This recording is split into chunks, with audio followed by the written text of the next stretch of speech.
Brangus vaikai, belieka palinkėti jums gerų atostogų. Mano vardas Nikolia. Papasakosiu jums apie savo atostogas. Ei, vaikai, ramiau, ramiau.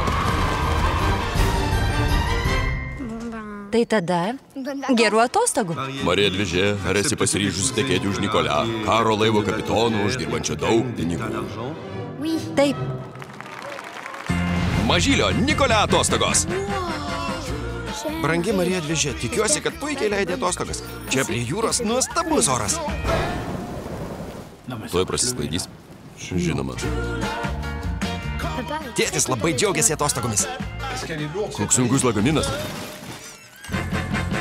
O aš susiradau krūvą draugų. Man visai neskauda. Su draugais nenubadžiaujame, prisigalvojame visokiausių žaidimų. Druskos prašau.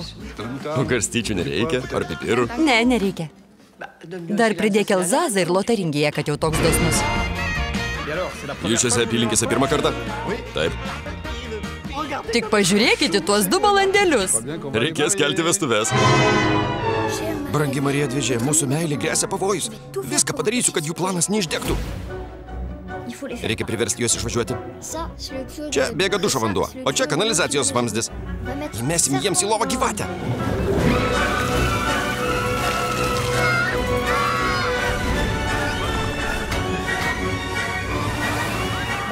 Man jau gana. Išgąsdinai mane. Nesijaudink, aš valdau situaciją. Mažylio Nikolė atostogos. Prisiekite visi, kad niekad neprasitarsite tėvams, jog tai buvo mano mintis. Priesaiką seilėm užtvirtinam. Kinuose nuo spalio 24 dienos.